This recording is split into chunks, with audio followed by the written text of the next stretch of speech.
Assalamualaikum warahmatullahi wabarakatuh. Bagaimana kabarnya anak-anak hari ini? Masih semangat untuk belajar ya? Nah, untuk hari ini Bunda akan menjelaskan dan melanjutkan materi PPKN yang ada pada tema 3. Materinya adalah keragaman sosial dan budaya di Indonesia. Untuk minggu lalu, itu Bunda juga sudah menjelaskan sedikit tentang keragaman sosial dan budaya di Indonesia pada materi yang Bunda kasihkan di PowerPoint. Nah, sekarang Bunda akan lanjutkan materinya. Untuk hari ini, materinya adalah organisasi sosial budaya. Sebelum Bunda menjelaskan tentang apa itu organisasi sosial budaya, perlu diingat bahwa manusia itu adalah makhluk sosial yang tidak dapat hidup sendiri. Jadi manusia itu harus berinteraksi dan bekerja sama dengan orang lain. Nah, untuk organisasi sendiri itu adalah sebuah kelompok yang terdiri atas individu-individu yang memiliki tujuan bersama. Ada berbagai organisasi di masyarakat. Salah satunya itu adalah organisasi sosial budaya. Apa itu organisasi sosial budaya? Organisasi sosial budaya adalah kelompok masyarakat yang memiliki tujuan bersama dalam bidang sosial budaya. Misalnya saja itu di situ Bunda sudah mencantumkan dua gambar, yaitu gambar yang pertama adalah organisasi pecinta sepeda tua, ya. Nah, tujuan organisasi tersebut itu adalah tidak lain adalah untuk melestarikan sepeda tua dengan mengenalkannya kepada generasi-generasi muda supaya tidak punah. Nah, kemudian yang kedua itu adalah gambar anak-anak muda yang berkunjung ke museum. Nah, dari ketertarikan akan museum tersebut, mereka membentuk komunitas anak pecinta museum, begitu. Nah, dalam berorganisasi, pastinya di situ ada pengurus organisasi. Pengurus organisasi itu adalah anggota yang bertugas mengatur dan mengawasi jalannya program dan kegiatan organisasi.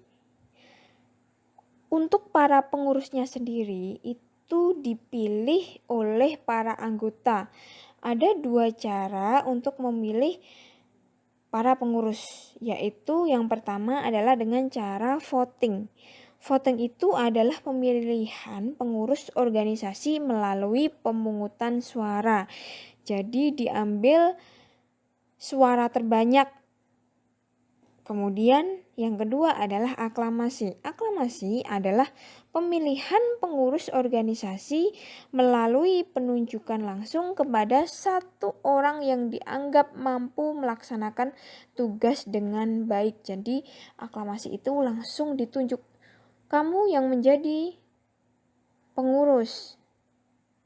Kamu yang menjadi ketua, seperti itu. Jadi yang ditunjuk itu yang dianggap mampu menjalankan tugas dengan baik.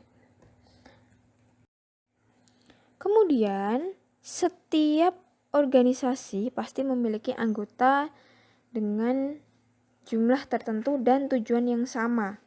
Nah, mereka pastinya juga memiliki hak dan kewajiban yang sama. Jadi, mereka harus melaksanakan kewajiban dan mendapatkan haknya secara seimbang. Kewajiban anggota organisasi itu diantaranya adalah harus saling menghargai dan menghormati sesama anggota organisasi. Kemudian, apa yang sudah menjadi tata tertib dan peraturan dalam organisasi itu harus ditaati. Kemudian, melaksanakan kegiatan organisasi dan musyawarah dalam memutuskan sebuah keputusan.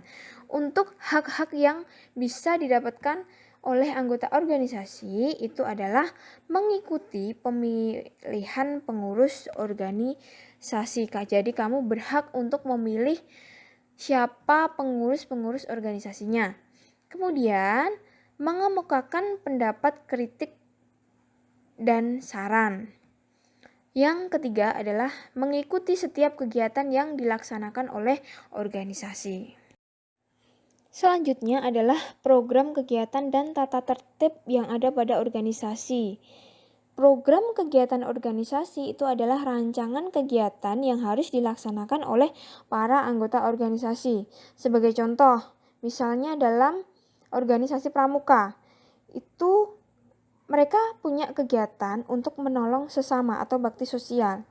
Nah, program ini itu diharapkan dapat membantu sesama yang mengalami kesulitan. Maka dari itu, anggota pramuka memberikan sumbangan berupa makanan dan pakaian layak bagi yang membutuhkan. Kemudian, untuk tata tertib organisasi. Tata tertib organisasi adalah peraturan yang harus ditaati atau dilaksanakan oleh seluruh anggota. Setiap anggota itu harus mematuhi tata tertib organisasi untuk mencapai tujuan bersama. Biasanya kalau anggota yang melanggar tata tertib tersebut biasanya akan diberikan sanksi atau hukuman. Ada beberapa contoh organisasi sosial budaya yang ada di Indonesia. Yang pertama itu adalah Karang Taruna. Karang Taruna itu adalah organisasi yang bertujuan memberdayakan para generasi muda di lingkungan tempat tinggal dalam berbagai bidang. Sudah tahu ya, Karang Taruna itu biasanya pengurusnya itu dilakukan melalui voting atau musyawarah. Biasanya kalau ada lomba-lomba di desa atau di kampung, ada lomba 17-an, itu biasanya yang mengurus Karang Taruna. Kemudian yang kedua adalah pramuka.